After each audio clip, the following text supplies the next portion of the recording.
કમળગટ્ટાઓને જડમૂળથી ઉખેડી ફેંકીશું। ભાજપની નમાલી સરકાર સામે નહીં ઝૂકીએ। આ વાત કહી છે આપ નેતા પ્રવીણ રામે। તો હાલમાં ગુજરાતમાં આમ આદમી પાર્ટી પરિવર્તન લાવો ખેડૂત બચાવો યાત્રા કરી રહી છે। આ યાત્રા દરમિયાન પ્રવીણ રામે ભાજપ પર આકરા પ્રહાર કર્યા હતા। નમસ્કાર, હું છું ચંદ્રિકા પુત્રી નિરાલી। आओ सांभळिए प्रवीण रामे शू कह્યું। बोलो भारत माता की जय जवान। आ बाजू बाळकोनो अवाज हारो छे। खंभाळिया मुकामे આજે કિસાન યાત્રા સોમનાથ દાદાના દર્શન કરીને આજે અહીંયા તમારી વચ્ચે પહોંચી છે। તમારા જે કંઈ પણ ઉમળકાભેર તમે બધાએ સ્વાગત કર્યું એ બદલ તમારો બધાનો આભાર માનું છું। થોડા લેટ થયા કારણ કે 2 કલાક શેડ્યુલ પાછળ ચાલતો હતો એટલે માફી પણ ચાહીએ છીએ, પરંતુ એ સમયમાં પણ આપ સૌ ઉપસ્થિત રહ્યા। હજુ પણ એટલી વિશાળ સંખ્યામાં આપ બધા ઉપસ્થિત છો એ પણ સૌથી મોટી બાબત છે। આવો માનની મનોજભાઈ સોરઠિયા અને પણ તાળીઓના ગડગડાટથી વધાવીએ।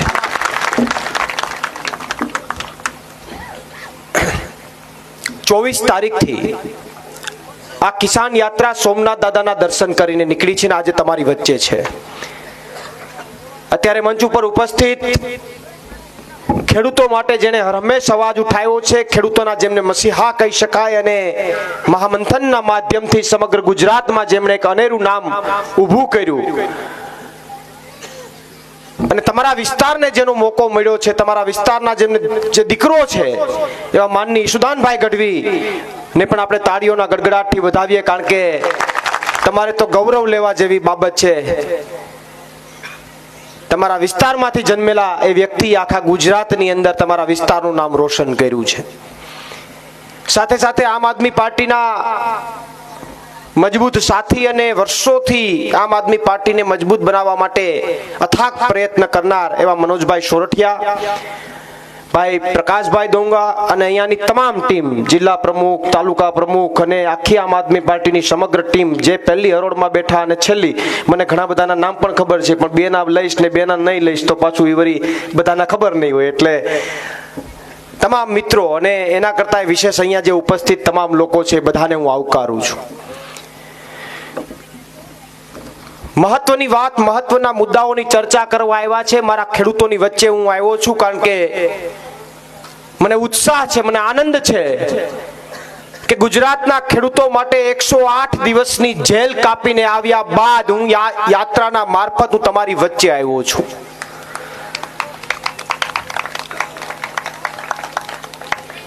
કોઈ માણસ જેલ કાપીને આવે તો એને દુઃખ હોય, એને રાજીપો ન હોય, પણ મને રાજીપો છે। એટલા માટે રાજીપો છે કે મેં જેલ તો 108 દિવસની કાપી છે પણ મારા ગુજરાતના ખેડૂતો માટે કાપી છે સાહેબ, એનો મને રાજીપો છે। ખેડૂતોની પણ વાતો થોડી કરવી છે, પણ મારે તમને પૂછવું છે કે જેલના અનુભવોની વાતો કરું કે ખેડૂતોની વાતો કરું? હું સાંભળવું? બોલો। બે સાંભળવી। અમુક એમ કે જેલના અનુભવોનું કયો ને, મેં એને ઈ મજા આવે છે કે એમાં અંદર હોય હું એમ, જે ગયા હોય એને તો ખબર હોય। પણ હળદર મુકામે ખેડૂતો માટે જ્યારે અમે લડવા માટે ગયા, ખેડૂતો માટે અવાજ ઉઠાવવા માટે ગયા, ત્યારે મિત્રો હું આ ખંભાળિયાની ધરતી ઉપરથી કહેવા માંગુ કે જે અમારી ઉપર ષડયંત્ર કરવામાં આવ્યું આ બીજેપી સરકાર દ્વારા, ત્યાં જ રીતે ખેડૂતો શાંતિથી બેઠા હતા, શાંતિથી સાંભળતા હતા અને એને ઉશ્કેરાટ કરવામાં ક્યાંક અને ક્યાંક તંત્રએ પણ મહત્વનો ભાગ લીધો અને જે લોકો પથ્થરમારામાં હતા એમાંથી એકેય વ્યક્તિને ફરિયાદમાં ન લીધા અને સામાન્ય ખેડૂતો હતા જેમનો કોઈ વાંક નહોતો, જેમનો કોઈ ગુનો નહોતો। અમે ખેડૂતો માટે અવાજ ઉઠાવવા ગયા હતા, અમને બધાને અમારી ઉપર 300 હાથ મારી દીધી। 300 હાથ એટલે હાફ મર્ડર, અડધો માર નાખ્યો હોય માણા એવી કલમ મારી દીધી। 108 દિવસ સુધી અમને જેલમાં નાખી દીધા। અમારી સાથે ઘણા બધા ખેડૂતો હતા મિત્રો। એક 75 વર્ષના વડીલ હતા જેને બ્લડ કેન્સર હતું, એ વડીલે પણ 1.5 મહિના સુધી જેલ કાપવી પડી. 75 વર્ષના ભરવાડ સમાજના એક વડીલ હતા. ઘણા બધા ખેડૂતો એવા હતા કે જે ખેત મજૂરી કરતા હતા, એના ઘરમાંથી જો બહાર આવી જાય તો એનું પરિવારનું ગુજરાન કોઈ ચલાવે એમ નહોતું. એવા ખેડૂતો બિચારા અંદર જેલમાં હતા, એનો પરિવાર એમનો નોંધારો થઈ ગયો હતો, છતાં પણ આ ભાજપ સરકારને દયા નહોતી આવતી. એને તો માત્ર ને માત્ર ખેડૂતો સામે બદલો લેવો હતો. જેલની અંદર અમે ખેડૂતો ખૂબ મજબૂતીથી અંદર પણ લડ્યા, પણ જેલની અંદર પણ અમે ખેડૂતોની જે કંઈ યાતનાઓ હતી, એમની પીડાઓ હતી, અમે અમારી નજર સામે જોતા હતા. તમને તો બહારથી કદાચ અનુભવ થતો હશે કે જેલમાં છે, પણ જે ખેડૂતો અમારી નજર સમક્ષ દેખાતા હતા જેલમાં, એની યાતના, એની પીડા, એના પરિવારની પીડા, એની પરિવારની યાતના, એ બધું અમે નજર સામે જોતા હતા. મારો ગુજરાતનો ખેડૂત પીડાતો હતો જેલમાં. મારો ગુજરાતનો ખેડૂત જેલની અંદર અમારી સામે ક્યાંક મૂંઝાતો હતો. એ નતું ગમતું અમને. અને એટલા જ માટે સાહેબ 108 દિવસની જેલ બાદ આવ્યા પછી એક દિવસનો પણ આરામ કર્યા વગર ગુજરાતના ખેડૂતોની વચ્ચે નીકળ્યો છું કે ગુજરાતના ખેડૂતો માટે લડવું છે ને લડવું છે. કારણ કે જેલ કોઈ નાની વાત નથી. 108 દિવસ એટલે અમે તો પોણા 4 મહિના રહીને આવ્યા, પરિવારથી દૂર. કોઈ સારા નરસા પ્રસંગમાં હાજર ન રહી શકીએ. અમે અમારી દિવાળી અમારા ઘરે નથી કરી. અમારી સાથે ખેડૂતો હતા, એની દિવાળી એના ઘરે નથી થઈ. મારા 1 વર્ષનો નાનકડો બાળક, મારો દીકરો, એનો પહેલો જન્મ દિવસ, એના દિવસે પણ હું મારા ઘરે મારા પરિવાર સાથે ન રહી શક્યો. મારા પરિવારના અન્ય પ્રસંગોમાં હું સાથે ન રહી શક્યો. એમ અંદર જે ખેડૂતો હતા સાહેબ, એ પણ ક્યાંક એના પરિવારના પ્રસંગમાં ત્યાં સાથે નહોતા. પણ મને આનંદ એ વાતનો અમને બધાને હતો કે બહાર ગુજરાતના ખેડૂતો સમર્થનમાં હતા, સપોર્ટમાં હતા. સુરેન્દ્રનગરના એક ખેડૂતે તો જ્યાં સુધી અમે બહાર ન આવીએ ત્યાં સુધી ચપ્પલ ન પહેરવાની અને ચા ન પીવાની ટેકી લીધી હતી. તમામ ખેડૂતો દિવાળીની અંદર પ્રસંગો કરતા હતા. આમ આદમી પાર્ટીએ ખૂબ મહત્વનો સહયોગ આપ્યો. કાયદાકીય રીતે ખેડૂતોને બહાર કાઢવા માટે આમ આદમી પાર્ટીએ મહત્વનો સહયોગ આપ્યો. તમામ નેતાઓએ સહયોગ આપ્યો. પણ જેલની 2-5 વાતો તમને ભેગી કરી દઉં કે જેલની અંદર જેલ કરતા પણ પહેલા પોલીસ કસ્ટડીમાં રાખે. એટલે પોલીસની અંદર તમને શબ્દ એમ કે રિમાન્ડ માંગ્યા પોલીસે. 7 દીના રિમાન્ડ માંગ્યા ને 8 દીના રિમાન્ડ માંગ્યા ને એમાં કોર્ટ છે 3 દિવસના આપે કે 7 દિવસના આપે. તમે ઘણીવાર સાંભળતા હોય ટીવીમાં કે ભાઈ તમને સાંભળવા મળ્યું હશે પ્રવીણ રામને ને બધાને 3 દિવસના રિમાન્ડ. સામાન્ય પબ્લિકને એમ થાય રિમાન્ડ એટલે શું હોય છે?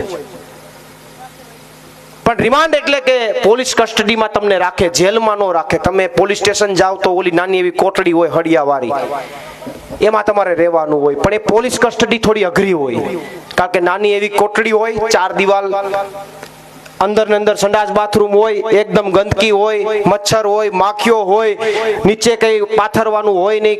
તમને ભૂલથી એક ગોદડું આપી દે તો 1.5-2 વર્ષ પહેલા ધોયેલું હોય, એમને ઈ ઓઢો તોય તમે એમને બેભાન થઈ જાઓ, કૂવાની જરૂર જ ન પડે.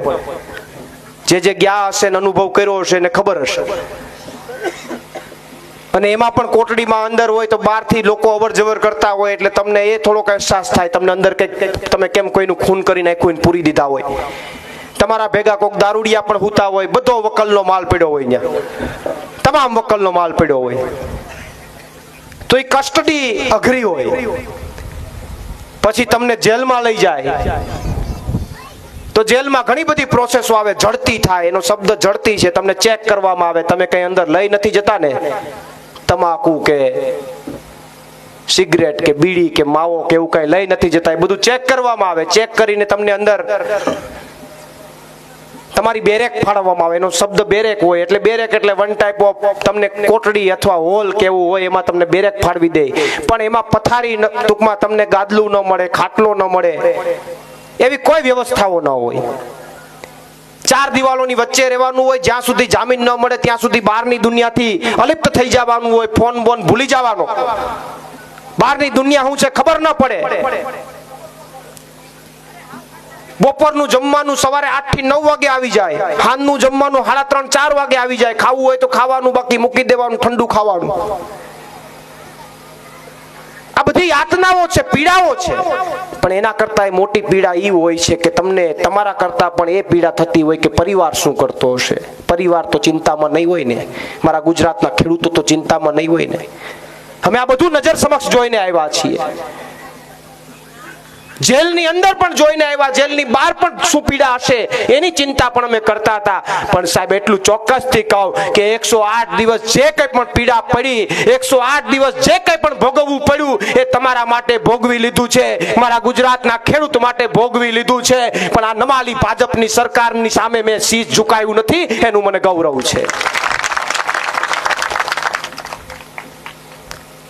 મારા ભાગમાં જે ભોગવવાનું આવ્યું એ મેં ભોગવી લીધું. પણ અંદર જેલમાંથી તમારા માટે અને તમારા નામે મેં સોદો નથી કર્યો, એમનું મને ગૌરવ છે.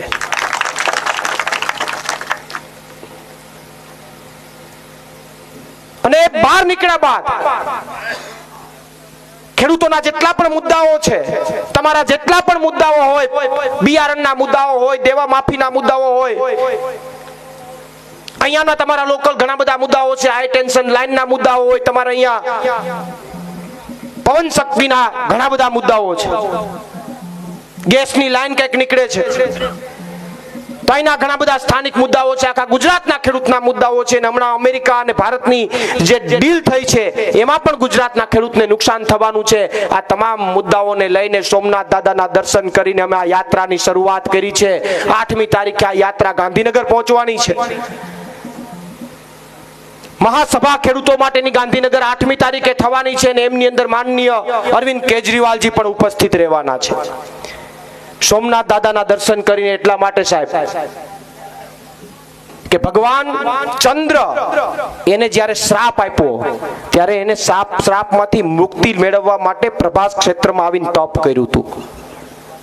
તો અમે પણ ત્યાંથી દર્શન કરીને એટલા માટે નીકળ્યા કે મારા ગુજરાતના ખેડૂતોની અનેક પીડા છે અને પીડામાંથી ખેડૂતોને દૂર કરવા માટે સોમનાથ એટલે કે પ્રભાત ક્ષેત્રના દર્શન કરીને એટલા માટે નીકળ્યા છે કે અમારે ગમે એટલું તપ કરવું પડે ને તો તપ કરી લેવું છે, કદાચ પ્રાણ આપી દેવા પડે તો આપી દેવા છે, પણ ગુજરાતના ખેડૂતો માટે લડવું છે. અને એટલા માટે સોમનાથથી નીકળ્યા છે. મારી સાથે માનનીય ઈશુદાનભાઈ એક એવું વ્યક્તિત્વ છે કે કોઈ એક કોમનો માણસ નથી, એ તમારા માટે કામનો માણસ છે સાહેબ.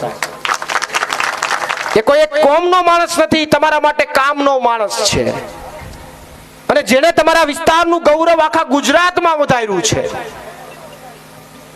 ગુજરાતના કોઈ પણ ખૂણે જાઓ તો ઈશુદાનભાઈનું નામ ખેડૂતોના મસીહા તરીકે જાણીતું છે. તો માનની ઈશુદાનભાઈની હાજરીમાં સોમનાથ દાદાના દર્શન કરીને માનની મનોજભાઈની હાજરીમાં અમે બધાએ સાથે મળીને આ યાત્રાનું પ્રસ્થાન કર્યું છે. આજે ખંભાળિયા મુકામે છે માનની ઈશુદાનભાઈનો વિસ્તાર, અને ત્યારે જ્યારે તમારી સમક્ષ આવ્યા છે ત્યારે ચોક્કસથી ગૌરવ છે.